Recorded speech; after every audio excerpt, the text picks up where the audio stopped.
Bismillahirrahmanirrahim. Alhamdulillahi Rabbil Alameen. Wassalatu wassalamu ala rasulihi amma ba'du.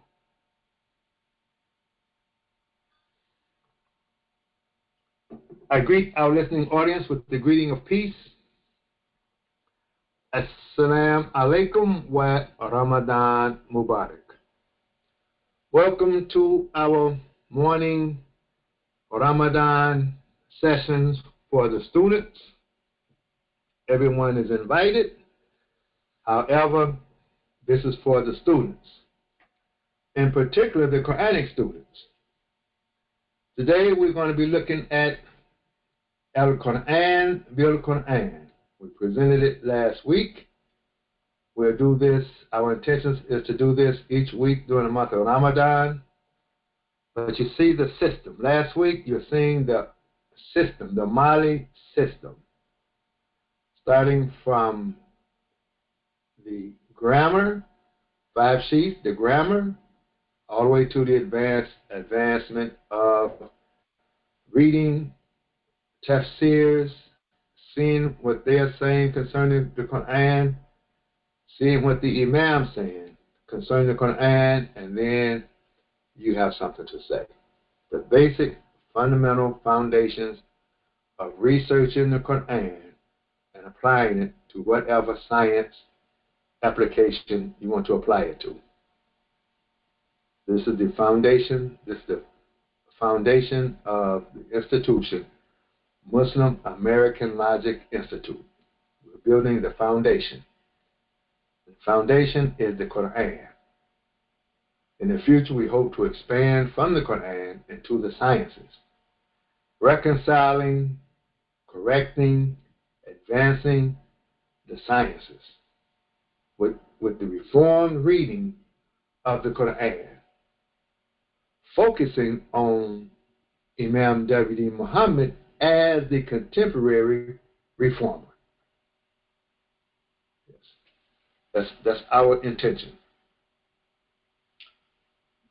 So today, week 3, this is day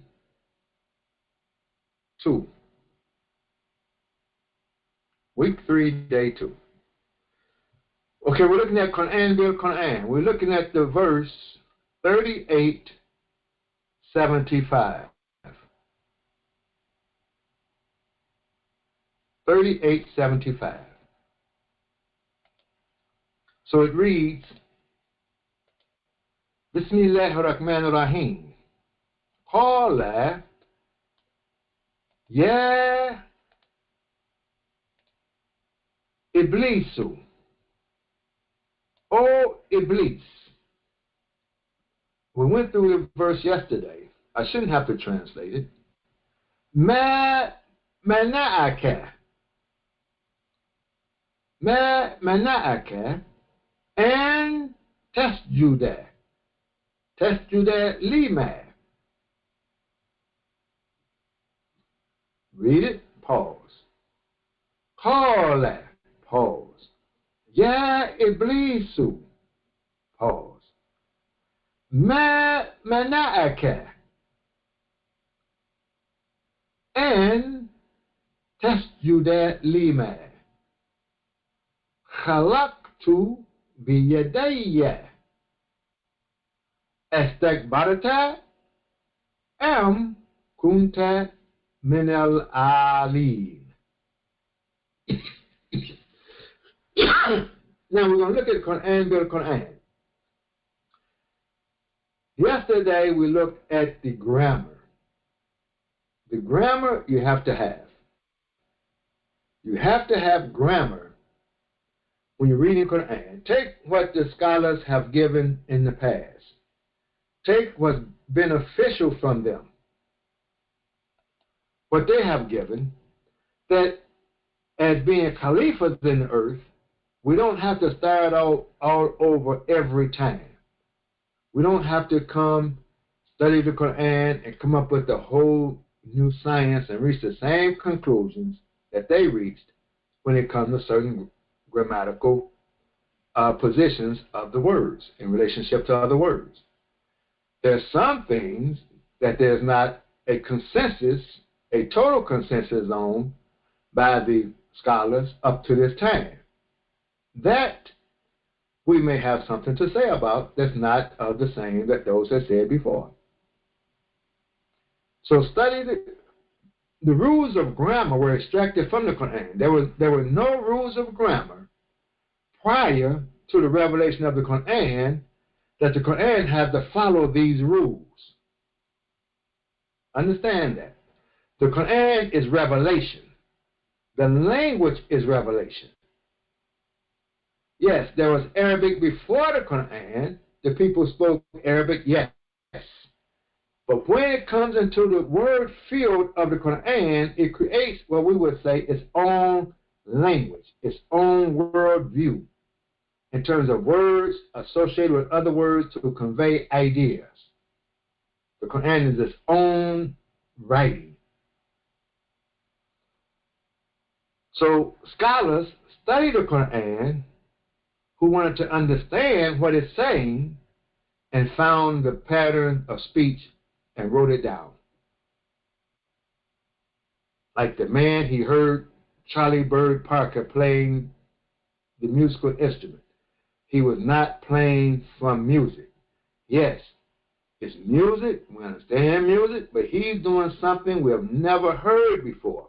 As an example, don't charge me for not knowing the particular life story of Charlie Bird Parker. But he's never heard it before, and he wasn't reading from a sheet. Therefore, they have to listen to him, see the patterns of his playing, and then write it down. Then someone else could read off the sheet and play the same song he played, because they want to be able to record it. So someone said, let's study the pattern of speech of the Quran and write rules based upon the pattern of speech. Now, I don't believe it's complete, but I do believe there's enough there basic. That's why I'm saying the basic rules are there, that you're going to come to the same conclusion, the basic rules. So study grammar so you can begin to understand what the Quran is saying. That's the first step. What is it saying? If it's not your language, people don't walk around speaking Quranic language. They don't talk like the Quran is laid out. Therefore, you should study grammar to see this pattern of speech. And there's a lot in it to follow the pattern of speech. Okay, that's a must. Day one. Now, day two. Here, we're not reading grammatically. We're reading the Quran by the Quran. We're looking at words, and we're looking at key words that appear with those words in context. They give it context. A word by itself, if I say Iblis by itself, okay, who is Iblis? What is this Iblis? What is it about? So we have to look at the key words around it that gives us information about Iblis. And then from that, looking at different verses with the word Iblis in it, it gives us a Quranic conceptual idea of who Iblis is. We're not going outside of the Quran to find out about Iblis. We're looking at Iblis within the confines of the Quran itself. That's the conceptual idea of Iblis that we're going to come away with. A few verses will give us a concept. The more verses, maybe the more refined concept we can have of a particular word. But I'm doing enough now to show you this science of Quran, Bil Quran. So the best explanation of the Quran is the Quran itself, because it has its own worldview. That's what we're doing today. So this is going to help many who can read words who know a little grammar, but you can still, just knowing a little grammar, not knowing everything I showed yesterday, just knowing a little bit, but you can read the words, and you have translation that you depend on. It's okay if that's where you're at. You're depending on translation to help you understand what's being said. That's okay, if that's where you're at. Now, you want to get a conceptual idea to help you with understanding an idea or word or idea from the Quran itself. That's important. And if you read the Quran in context, verses in context with other verses around it, words in context with other words around it. I showed yesterday phrases in relation to other phrases, phrases in context with other phrases. It can grow and develop what we're doing. We're doing words now. We can take phrases, common phrases, in context with other phrases. We can take verses in context with verses. Take a verse, take the verse before, take the verse after to give you the context of that verse. Yes, the Quran is a magnificent book the way it's laid out. As I say, if we was in the time of Moses, we would say it's magic. This book is magic. In the time of Jesus, we would say this book is a miracle, which many of us say because we're coming out of that society. So we bring that with us. We bring that language with us. It's a miracle. If I say, miracle is not in the Quran, I don't understand what you're talking about. Well, it's a miracle. You have to go outside the Quranic worldview to call it a miracle by the context and concept of what miracle had in another language, in another setting, in another context, and bring it into this one. But once you look at the Quran in its worldview, you would say, no, it's wahi. No, it's tanzil. It's something that has come down and it's very inspiring. We call it revelation. It's very revealing from its own worldview. Yes. Okay, let's go to work. So now we're going to look at Iblis. We take Iblis to show you the idea, and let's look at the words that are used with the word Iblis. So we say, Qala ya Iblisu. Manaka. What is it that's preventing you? I'm not going to give a literal translation, so don't worry about that. What is it that's preventing you? So we have the word prevent. Manaka. With Iblis. And tasjudah. That you make sajda. Which would have the idea that you do not make sajda. But la is not there. What is preventing you that you make sajda? It's preventing you. Now, let's look at the whole verse first. Lima, to what halaktu I created biyadehi with both my hands. Not with one hand, not with the right hand, not with just the left hand, with both my hands. And that's metaphorically speaking. Astigmata, are you bigger? Are you sick? Are you that big? Or you are one of those that's so high. Are you higher than me? Are you high up with me? Or are you higher than the one that I have asked you to submit to? I mean, how high? Which high are you? Now, what is this verse about? It's about Iblis. That's the first word mentioned is Iblis. This verse is all about Iblis.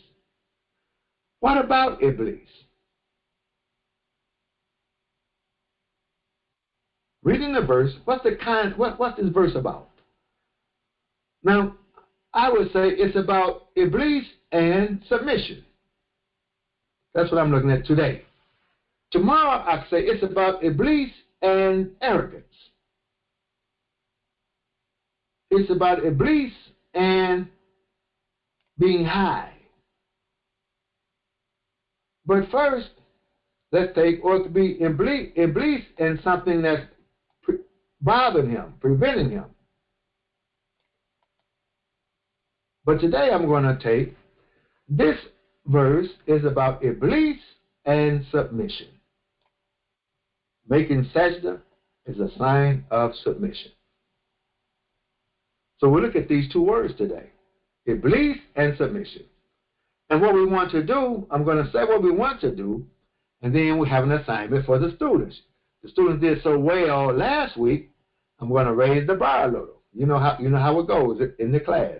Once you do well, let's raise the bar. So we're going to raise the bar this time, and I'm not going to write down the words for you. That you just go look at the words and put them and write something in that would be to give you a conceptual idea of that word. Today, we're going to take two words, and I'm not going to write down, I underline them. You can see the underlined words. So you have to go take the underlined words, and you're going to write a conceptual idea about Iblis and submission. I'll leave it that broad for you. Iblis and submission. You're going to write a statement or two based upon these words, these key words you're going to get. You're going to write a statement about Iblis and submission. Okay. And I'll say it again at the end. Because that's going to be the topic. The assignment is, I want you to write, not an essay, I want you to write 2, no more than 3 sentences, or using these group of words to write a conceptual idea about Iblis and submission. That's the assignment. Now, and let's go through and read, and maybe there's some hints of things you can get for the assignment. So, tasjudah. Tasjudah is submission, prostration. You can say prostration. Yes, prostration is a good word. Prostration, submission. You choose your word. As a student, choose your word. But you got to be in the ballpark of sajadah. Yes. If you want to go look it up, go look it up. Tasjudah. Which is going to be another word we're going to look at. To what I created. I could have put created. Maybe I did. I don't know. Biyadayya, with my 2 hands. I could have put 2 hands. Any of these words here I could put. Istakbarata. Istakbara is seeking to be great. Because it's form 10. You're seeking to be great. Greater than you really are. You're seeking greatness. Allahu Akbaru. Allah is greater. Whatever you think of anything in creation that you admire so much in its greatness, Allahu Akbaru. Allah is greater. Anything that you see that you want to applaud and show appreciation and adornment for, you want to clap because you don't have language. You know, as man evolved, he in his language, in his speech, he would make animal sounds. He would make sounds that were not to the mind. It was not clear speech. They were really animal sounds. Like, do you want something to eat? Uh-huh. What's uh-huh? Have you ever looked up uh-huh in a dictionary? as my uncle would say. What do mean? But you all know what it means. We're communicating with an animal sound. These are animal sounds. We're making sounds. And there is some form of communication with these sounds. Now, as man evolves in his speech and language, we come to when we see something we appreciate, we're making animal sounds. But now we can use clear speech, eloquent speech, to show an appreciation without making the animal sounds for communication. We can say Allahu Akbaru or Allahu Akbar to show that even though what you have is so great, this greatness I'm recognizing, and whatever it is, Allahu Akbar, we think on Allah. Allah is greater. No matter how much we appreciate and we remember our ancestry, we remember our ancestors, we remember our foreparents, and we dedicate so much in remembrance to them. We make holy days about them, special days concerning them. However, think of Allah more. You don't have to throw the day away. Just recognize your ancestry. Recognize your victories. Recognize your moments in history to help you remember times and years. Do that, but recognize Allah more. So yes, we appreciate King's Day. We celebrate King's Day. We remember the great Dr. Martin Luther King. We remember the Honorable Elijah Muhammad. We have a day for him. We have remember Farag Muhammad. We have a day for him. Remember W.D. Muhammad. We have a day for them. Yes, but have a day for Allah more. Have time for Allah more. So even though we recognize greatness in them, we don't make animal sounds. We say Allahu Akbar. We recognize Allah more. But here you are. Are you trying to be great? Are you greater?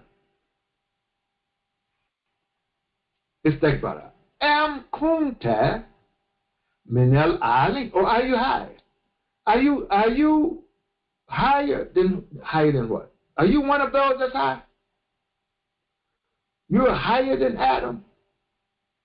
This is in reference to Adam. Are you higher than that? Are you saying because you're created of fire and he's of mud that you're of a greater substance that makes you too big? Or are you really bigger than me?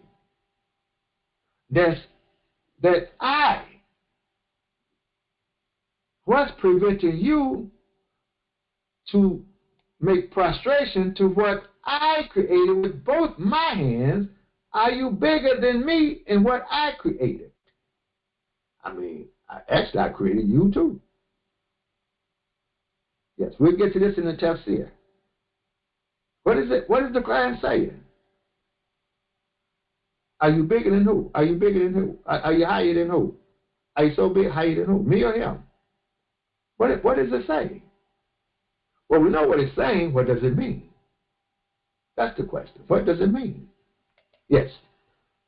I do a little bit of this as I go. Now, we have the key words. So, Iblis, we have prevention, obstruction, impeding, impedance. Take a word. We have submission, prostration. We have greatness. We have highness. Okay, the next one. وَلَقَدْ صَدَّقَ Walaka sadaka alayhi. Sadaka. Sadaka, a very interesting word. I'm going to give you, now you're pulling these words out. As you pull them out, you got to keep them in context with the other words, though, even in meanings. Don't pull this word sadaka out and start reflecting on sadaka in another context. Seek sadaka in this context. This is a very broad word, sadaka. So, walaka sadaka alayhim iblisu. Iblis ends in a dhamma, so it's the subject of the verb sadaka. So that's he. He was truthful. He told the truth. Sadaka. He told the truth. Alayhim. He told the truth to them. We can say to them. So sadaka. Sadaka is in context with Iblis. Very interesting. Sadaka. Iblis and sadaka? Yes. That's what we see. Sadaka. If you change the word, it's still with Iblis. Vanahu. Vana, that's the object, vana of sadaka. So he was truthful according to vanahu, his opinion. He was speaking to them the truth of his opinion. Very interesting. Very interesting. Sadaka and vana. I'm going to leave this one for the students. I'm only supposed to give you a quarter. When you're teaching, you should give the students 1 quarter. That's all required. But that 1 quarter should be able to allow them to get the other 3 quarters. Now, if I give you all 4 quarters, then you don't have to think. You don't have to apply yourself. So I'm going to give you more than a quarter. But I'm giving you the first quarter. I want you to accept it. Don't say no thank you. I got my own quarter. Don't do that. I'm giving you a quarter. I want you to accept it. Don't change it. Because you accepting the quarter will help with communication in the class. If you don't accept the quarter, you don't accept any of it, then we're not really having this student-teacher relationship that we should have. And your assignment would be different. So let's see if I'm teaching, let's see if you understand. Let me see if you understand. Then, if you understand, you want to change it, go change it on your own. Because I'll change myself. So, when we're talking about Iblis, we're talking about sadaka, I keep it in Arabic, sadaka and dhanna. What's dhanna? Dhanna we see in dhanna. Now we see the word sadaka, you see your eyes. Let's give it the eye test. According to the eye test, when you see sadaka, you think of sadaka. Sadaka, like charity. So you could say charitable. Iblis was charitable to them concerning his opinion. He offered it with I'm just offering my opinion, very charitably. You can say it like that. Very broad language. The idea of sadaka, you won't be away from the context. But we're going from English now. So it means to speak the truth. Now, if you really get curious, go and do sadaka. Go look in the Quran with all the key words around sadaka, in all of its derivatives, and get a conceptual idea of sadaka. After a while, you will see the relationship between telling the truth and giving charity. Yes. So I found it very interesting when I saw the word sadaka. See, without the English, I'm reading you're looking at this without English.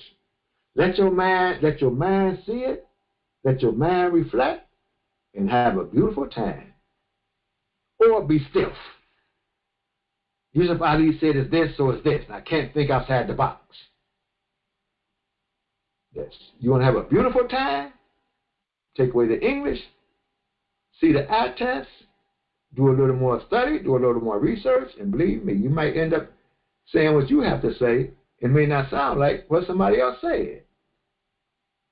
You may want to put your fingerprints on it to show I was here too. Okay, it's Ramadan. We're talking a lot. Sadaqah and dhanna. Dhanna is, I see two words. Dhanna. I see opinion and I see suspicion. Dhanna, opinion, and suspicion. And when you look at the word opinion in English, and you look at the word suspicion in English, they're related. Opinion and suspicion. So, Iblis, he spoke the truth to them about his opinion. He spoke the truth to them about his suspicion. He was very charitable to them about his opinion. He was very charitable to them about his suspicion. It tells us something about Iblis. Taba'uhu. So they followed him. Look how he came to them. Use your imagination. Oh, the Quran will enhance the imagination to no end. It will open the mind, it'll open the imagination, but be careful of having this illusional imagination. You start becoming illusional. And the next thing you know, you accept your own illusions that you become delusional. But the Quran will open you up. Allah will guide whom He pleases. So they followed him because of how he came to them. Yeah, somebody come to you as though they're honest and truthful concerning their opinion. You know how they do. So charitable, so submissive acting, that they followed him. Illa fariqan, a group, except a group. So you got follow, they follow, a group, you have a group associated with Iblis. Now, min al-mu'mineen, and believers associated with Iblis. So these are the words. وَإِذْ قُلْنَا لِلْمَلَائِكَةِ, and when we said to the angels, so the angels are in association with Iblis. Now you may, if you use Quran, build a Quran, we know Iblis, he was amongst the angels. Iblis was an angel. Iblis thought he was an angel, so forth and so on. But we have angels associated with Iblis. Usjudu, we have this word again. This word usjudu, let's see, is with Iblis in the first one. So submission. Usjudu. Li Adam. Now here Adam. See, Adam is in the picture now when we're talking about submission. Submit to Adam. So he's told to submit to Adam. We could take this verse. We said to the angels, submit to Adam. Fasajadu, and they submitted. They prostrated. They prostrated except Iblis. Now, Iblis is associated with prostration and prostration to Adam. And he's also associated with the angels in some way. See how we're doing this? Now, when we go back to the other verse, see, we can take this phrase, these are phrases. This phrase in context with the phrase up here. So now we want Istagbarata em kunta min al alim. Maybe it's Adam you think you're bigger than, or still me, but you could take one phrase in context with another phrase. This is what Shinkiti does. Shinkiti has a tafsir he's done of the Quran in many of the verses, and this is what he shows. That's one type of tafsir. Now we're not reading. We have to read. I'm reading grammatically because I'm discussing what's being said, but you can pick the words out and see the association of the words. So we have angels. We have Adam. Kana min al-jinn. Now he was one of the jinn. Now we've had jinn before in this month. We've had the word jinn. Think about jinn now.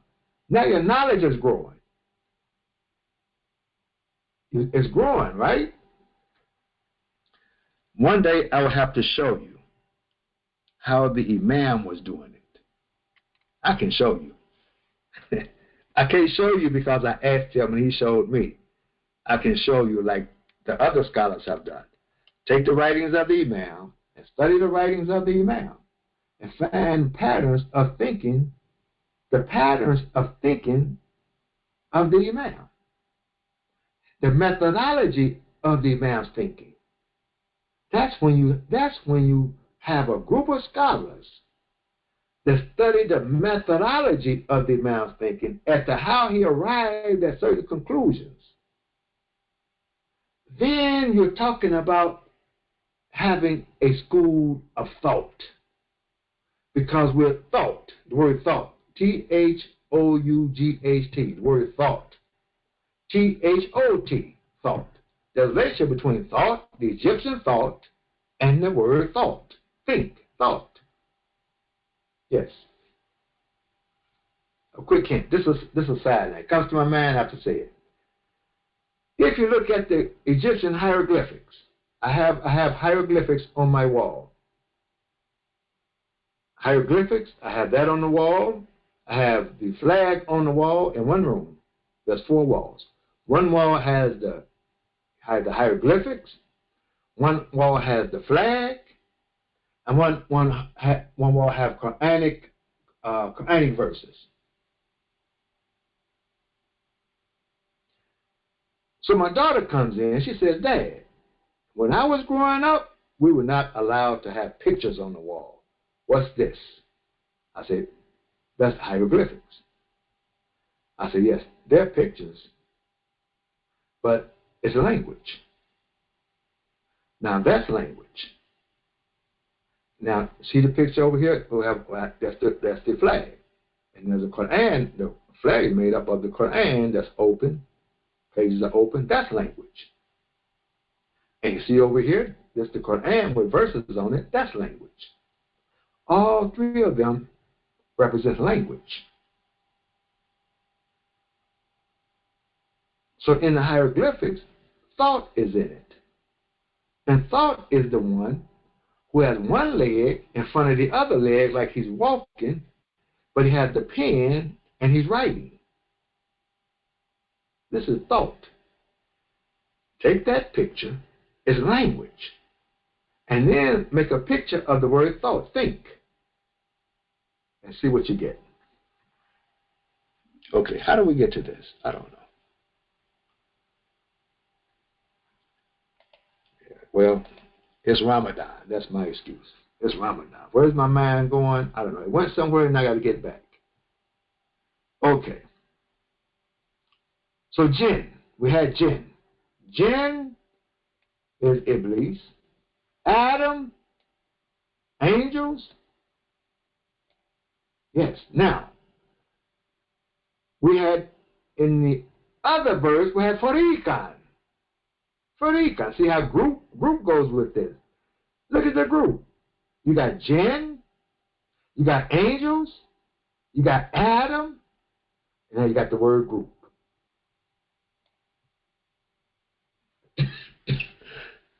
They follow him except a group. Who was in the group? Adam was in the group, angels was in the group, and the jinn were in the group. I'm just saying, based on what I see.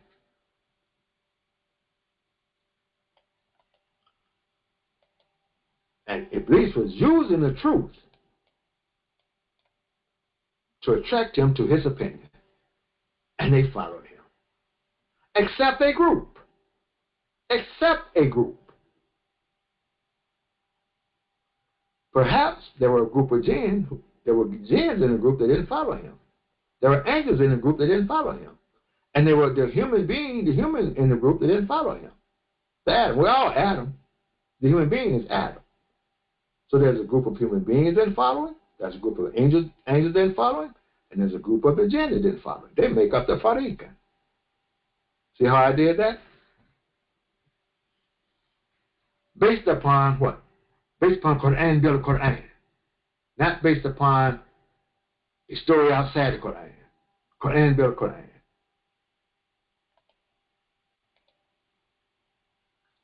Fazaka. So he corrupted. I see the word corruption. Fazaka. Corruption. An amri rabbihi. We could put command. Some of these, I didn't underline everything. We could underline command. Upon the command of his Lord. He corrupted it. Iblis corrupted it. Because how did he corrupt it? Just my mind is just reflecting on what's in front of me. He corrupted it with his opinions. He corrupted the command based on his opinion of him wanting to be great. Yes. As you become more and more familiar with the Quran, then you stay in the context. Not outside. I'm not going outside of the Quran. I'm staying within the boundaries of the Quran itself. So that's the corruption. Now, one thing we say to the students, which I'm not having you write that right now. After you do this and write, then write another sentence or two of where do you see this at? Where do you see this Iblis principle operating in your environment, where you're at? So let's take Iblis to be a principle. Where is this principle operating in people that you see? Where you at? Show it. Tell the story. Show it. That's coming. Let me be coming during class time. أفتتخذوه وذريته. So then, do you take him? It's asking a question. It's asking a question. This is the conjunction. Then do you take him and ذريته, his progeny, his followers, however you want to, what translation you want to give to this word. So Iblis has a family. There's some little Iblises. Durriya is your progeny. So you mean to tell me Iblis? I didn't know Iblis had a family. And they little Iblises running around. They all grow up to be Satans. Yes. But do you take, it's beautiful. I'm laughing because it's beautiful. Do you take him and his family as friends? You know, they come over. Your little believing kids come over and say, what's your friend name? Oh, that's Johnny Iblis.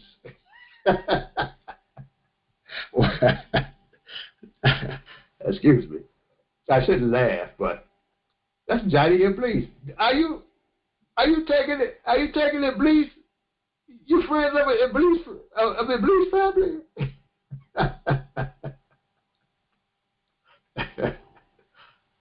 We can put friends in.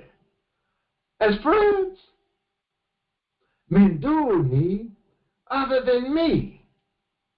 Wahum lakum aduun, they are enemies, and they to you are enemies. You kun, the humanity, all of their enemies. Bitsa libalimin, and evil for valimina badalan, for wrongdoers forever. So we have wrongdoers. Now let's go back and recap. So Iblis now, we have saraka, truth, charity. You see those two words? Because we're looking at word field, not grammar, word field. We see charity. These are two words right away come to the eye test. Charity, truth, opinion, suspicion, because sometimes suspicion is a crime. Don't be so suspicious, because sometimes suspicion is a crime. That's the word done. Opinions. Don't be so opinionated, because sometimes having unfounded opinion is a crime. Done. We have follow. We have a party, a group. We have believers, angels, Adam, jinn, corruption, family, how we want to translate this, and enemy and tyrants. We can say tyrant, we can say wrongdoers, we can say whatever word you want to use for valimin. Darkness. See the word field. Because when you're reflecting, you really want to put the Arabic words and reflect upon the Arabic words and not the English words. So I'm not writing English words. They're all Arabic words. And see these Arabic words. See the Arabic words and reflect upon the Arabic words as they interact with each other. And what will happen, this conceptual idea will come out of Iblis. You got prevention, you got impedance, you got prostration, submission, greatness, big, high. All of these, take the word field here. You create this word field, this word environment you have created around the idea of Iblis. Yes. With a few added stories I've given. Now, we're going to create the word field of sajda, of prostration. Yes. We do a few for prostration, then connect. Now you're going to connect the word field, the conceptual idea, the word field of Iblis with the word field of prostration. You're going to do two. You do two separately, then connect them. Now, this might be a lot during Ramadan for you, but if you can, try it. Try it. Take the word field and write a conceptual idea of Iblis. Take the word field and write a conceptual idea of prostration. Then take Iblis and prostration and write a short piece dealing with the conceptual idea of Iblis and prostration. If you don't get that far, that's okay. If you do 3, that's okay, but do 2. If you don't do 2, do 1. When we come to class Sunday, do 1 of them. At least 1. That's the minimum. The maximum is do 3. Iblis, prostration, and then the conceptual idea together of Iblis, the idea you get from Iblis and prostration. One or 2 sentences, not anything, not long essays. So prostration, kalla la tuti'hu. So you, now this is a sukoon here, just to read it, but you see the word la, not, kalla. Kalla is showing excitement. Kalla. Well, as a result, kalla. La tuti', do not follow him. Now, we could take follow to tell who we had follow in Iblis. We have follow here. Now we're saying do not follow, do not obey. I'm sorry, obedience. Obey or follow. Do not obey him. Do not obey him.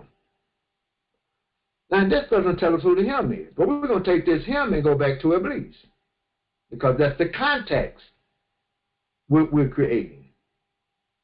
Do not obey him, wasjud, and make prostration. What tarab, and come closer. Form 8, come close within, and come close, and come near. So we have obey for now we're talking about sajda now. But you can see how we can relate it to Iblis. We have in sajda. Sajda, we're talking about Iblis and sajda. Iblis and submission. Iblis and prostration. That's the mental picture you're getting. So we're taking this and relating it to Iblis. So, and come near. So don't obey him. And come near. But either kuri'ah, and when it is read, so reading, a part of sajda now. When is it read upon them? The Quran and reading is a part of giving us the conceptual idea of prostration. La yasjudu, they do not make the prostration. And when it is read, when the Quran is read upon them, they do not make prostration. Who don't make the prostration? They don't. So let's keep it in context. It's him and his family. They don't make the prostration. That's the they now. We get part of a verse here where Sujud taking a conceptual idea with Iblis. Where Najmu, where Shajaru, yes, Judan. Well, the stars, we can say the stars in the trees. We see the word star, or we can say the plants in the trees. Najmu could be the stars.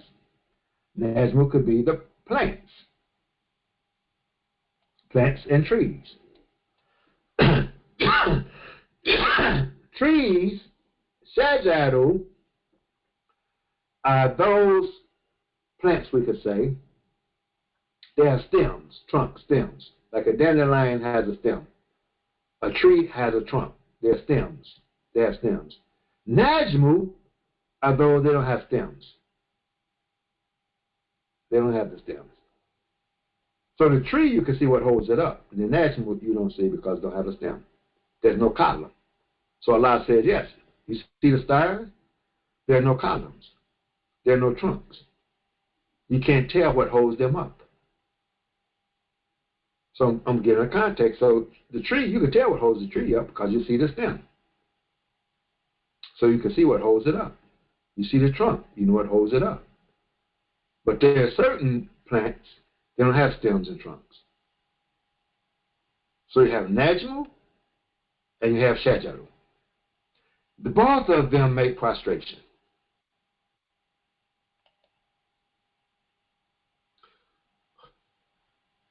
وَمِنْ آيَاتِهِ, we say, وَمِنْ آيَاتِهِ, everything is done with prostration. And from his signs, you have night, all dealing with prostration. You have day, dealing with prostration. You have the sun, you have the moon. All of this is in relation to the concept of prostration. Now, la tasjudu, do not prostrate to the sun. Here it's in the prohibition. The noon is dropped because of the prohibition lag. Do not prostrate to the sun, nor the moon. Wasjudu lillahi. So now, what does this have to do with Iblis? What does this verse have to do with Iblis in terms of prostration? So he's saying to Iblis, prostrate to Adam, right? But you're not prostrating to Adam. You're prostrating to Allah, not to Adam. Adam is the Qibla. You're turning towards Adam, yes, in your prostration, but you're not prostrating to Adam, you're prostrating to Allah. And Adam is not Allah, understand? So we prostrate to the Kaaba. We're not prostrating to the Kaaba as though we worship the Kaaba. We're prostrating to the Kaaba, that is the Qibla. It's our origin. So now, philosophically saying, we're prostrating to Adam. We are prostrating to Adam. Because according to many of the scholars, they say it's Adam that built upon the foundation of the Kaaba. The Kaaba represents all of humanity. It's the home of all of humanity, and Adam is the foundation of that home. And Abraham and his son built upon the foundation. So we don't prostrate to the Kaaba. We're prostrating to Allah, facing or prostrating to the Kaaba, our origin, meaning that's where we all come out of. In the ritual, it's symbolically speaking. Don't get caught up like I'm reading. We shouldn't turn to the Kaaba because the Arabs are this or that, and they don't go make Hajj because they want your money and so forth and so on.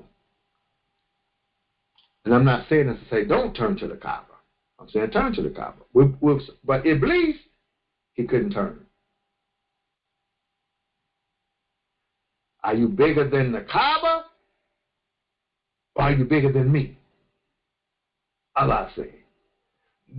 Are you so high that you don't have to prostrate to the Kaaba because it's just a square building, a square brick building and nothing in it?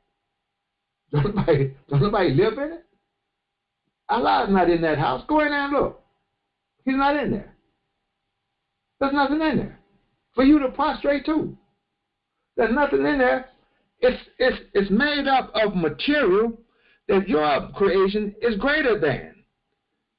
Our creation is greater than the creation of the Kaaba in its material form.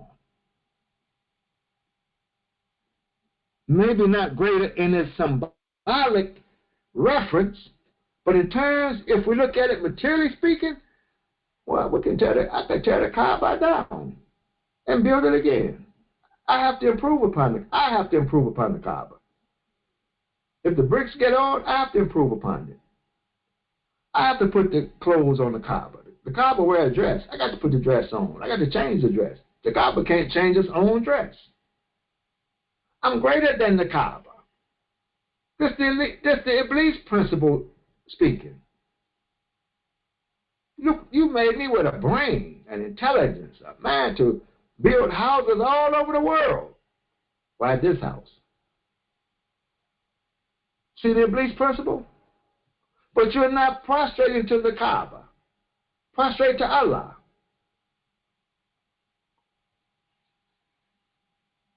You get it? Now, the night. Prostrate at night. But you're not prostrating to the night. Prostrate in the day. But you're not prostrating to the day. Prostrate when the sun rises. Prostrate when the sun sets. Prostrate when the moon is seen, the crescent is seen. You are not worshiping. You are not prostrating. These are signs. You're not worshiping the signs. You're not worshiping the Kaaba. No matter how much emphasis and greatness you attribute to these things, Allahu Akbar, or Ayu Akbar. Alladhi khalaqahunna. He created them. He created all of these things that we're using, facing, giving attention to during our prostration. Someone on the outside look, they'll say, oh, you must be worshiping the sun. Because it'll be before you worship the sun. When the sun is rising, you prostrating. When the sun sets, you're prostrating. You worship the sky. When it's at night, you're prostrating. When it's in the middle of the day, you're prostrating. A person from the outside. A person on the inside would say, no. All of you all go, and you go to Mecca, and you're all in a circle, all prostrating to the Kaaba as though the Kaaba is something to be worshipped. And some of us may even act like and treat it like, I got to kiss the stone, and pushing each other out of the way and trying to get to the stone to kiss the, what is this stone? It's a stone, a rock. No, it's not the stone. It's what the stone represents. But all of this, no, we're not prostrating to these things. We're prostrating to Allah. Wasjudu lillahi. Yes. Signs and symbols in the ritual. In kuntum iyyahu ta'budu. If you were only him, iyyahu, only him you are worshiping. Yes, I'm sure you see it. So now, let's recap. To hear, obey, draw near, reading, Quran, yes. Yes, because look in the prayer now. They do not prostrate. So now, in the prayer, don't we have the reading of the Quran before we prostrate? We have stars, we have plants, we have trees, we have night, day, sun, moon. Sun, moon, we have worship. Now here a group of words, Arabic words, give us the concept, a conceptual idea of prostration when we're talking about prostration. Yes. Then take this concept of prostration and relate it to Iblis. Right prostration, write your concept of prostration using these key words. Then you wrote one with Iblis. Now, how do you relate these words here, this group of Quran, with Iblis in the other group of words? Quran by Quran. Not going outside. Quran by Quran. That's the idea. That's the assignment. Let's see how well you do Sunday, inshallah. And anyone, you don't have to be a Mali student to join us on Sunday. We don't have it on, we won't put it on Facebook. So I've given the information where you can join us on Sunday. And you can write one also. You don't have to be a Mali student. Just come and have fun. We have fun doing this. It's not hard. It's not harsh. We have fun with it. And enjoy it. And enjoyment with it. Yes. I thank you for your time. Assalamu alaikum wa Ramadan Mubarak. Alhamdulillahi Rabbil Alameen.